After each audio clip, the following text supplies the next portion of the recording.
यूहन्ना का प्रकाशित वाक्य 3 अध्याय। और सरदीस की कलीसिया के दूत को यह लिख कि जिसके पास परमेश्वर की 7 आत्माएं और 7 तारे हैं, यह कहता है कि मैं तेरे कामों को जानता हूं कि तू जीवता तो कहलाता है, पर है मरा हुआ। जागृत रह और उन वस्तुओं को जो बाकी रह गई हैं और जो मिटने को थीं, उन्हें दृढ़ कर, क्योंकि मैंने तेरे किसी काम को अपने परमेश्वर के निकट पूरा नहीं पाया। सो चेत कर कि तूने किस रीति से शिक्षा प्राप्त की और सुनी थी, और उसमें बना रहे और मन फिरा। और यदि तू जागृत न रहेगा तो मैं चोर की नाई आ जाऊंगा, और तू कदापि न जान सकेगा कि मैं किस घड़ी तुझ पर आ पड़ूंगा। पर हाँ, सरदीस में तेरे यहाँ कुछ ऐसे लोग हैं जिन्होंने अपने अपने वस्त्र अशुद्ध नहीं किए। वे श्वेत वस्त्र पहने हुए मेरे साथ घूमेंगे, क्योंकि वे इस योग्य हैं। जो जय पाए उसे इसी प्रकार श्वेत वस्त्र पहनाया जाएगा, और मैं उसका नाम जीवन की पुस्तक में से किसी रीति से न काटूंगा, पर उसका नाम अपने पिता और उसके स्वर्गदूतों के सामने मान लूंगा। जिसके कान हो वह सुन ले कि आत्मा कलीसियाओं से क्या कहता है। और फिलडेल्फिया की कलीसिया के दूत को यह लिख कि जो पवित्र और सत्य है, और जो दाऊद की कुंजी रखता है, जिसके खोले हुए को कोई बंद नहीं कर सकता और बंद किए हुए को कोई खोल नहीं सकता, वह यह कहता है कि मैं तेरे कामों को जानता हूं।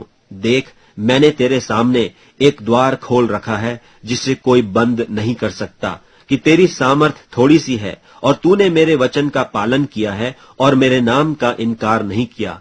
देख, मैं शैतान के उन सभा वालों को तेरे वश में कर दूंगा, जो यहूदी बन बैठे हैं पर है नहीं, वरन झूठ बोलते हैं। देख, मैं ऐसा करूंगा कि वे आकर तेरे चरणों में दंडवत करेंगे, और यह जान लेंगे कि मैंने तुझसे प्रेम रखा है।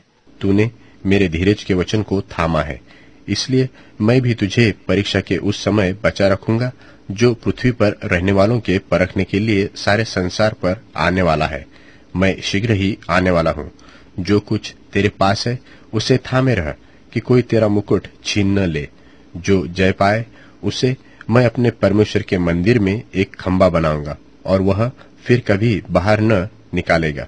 और मैं अपने परमेश्वर का नाम और अपने परमेश्वर के नगर अर्थात नए यरूशलेम का नाम, जो मेरे परमेश्वर के पास से स्वर्ग पर से उतरने वाला है, और अपना नया नाम उस पर लिखूंगा। जिसके कान हो वह सुन ले कि आत्मा कलीसियाओं से क्या कहती है। और लौदीकिया की कलीसिया के दूत को यह लिख कि जो आमीन और विश्वास योग्य और सच्चा गवाह है और परमेश्वर की सृष्टि का मूल कारण है, वह यह कहता है कि मैं तेरे कामों को जानता हूँ कि तू न तो ठंडा है और न गर्म। भला होता कि तू ठंडा या गर्म होता। सो इसलिए कि तू गुनगुना है और न ठंडा है और न गर्म है, मैं तुझे अपने मुंह में से उगलने वाला हूँ। तू जो कहता है कि मैं धनी हूँ और धनवान हो गया हूँ, और मुझे किसी वस्तु की घटी नहीं, और यह नहीं जानता कि तू अभागा और तुच्छ और कंगाल और अंधा और नंगा है। इसीलिए मैं तुझे सम्मति देता हूँ कि आग में ताया हुआ सोना मुझसे मोल ले कि धनी हो जाए, और श्वेत वस्त्र ले ले कि पहनकर तुझे अपने नंगेपन की लज्जा न हो, और अपनी आंखों में लगाने के लिए सुरमा ले कि तू देखने लगे। मैं जिन जिन की प्रीति रखता हूँ उन सबको उलाहना और ताड़ना देता हूँ। इसलिए सरगम हो और मन फिरा। देख, मैं द्वार पर खड़ा हुआ खटखटाता हूँ। यदि कोई मेरा शब्द सुनकर द्वार खोलेगा तो मैं उसके पास भीतर आकर उसके साथ भोजन करूंगा, और वह मेरे साथ। जो जय पाए मैं उसे अपने साथ अपने सिंहासन पर बैठाऊंगा, जैसा मैं भी जय पाकर अपने पिता के साथ उसके सिंहासन पर बैठा गया। जिसके कान हो वह सुन ले कि आत्मा कलीसियाओं से क्या कहती है।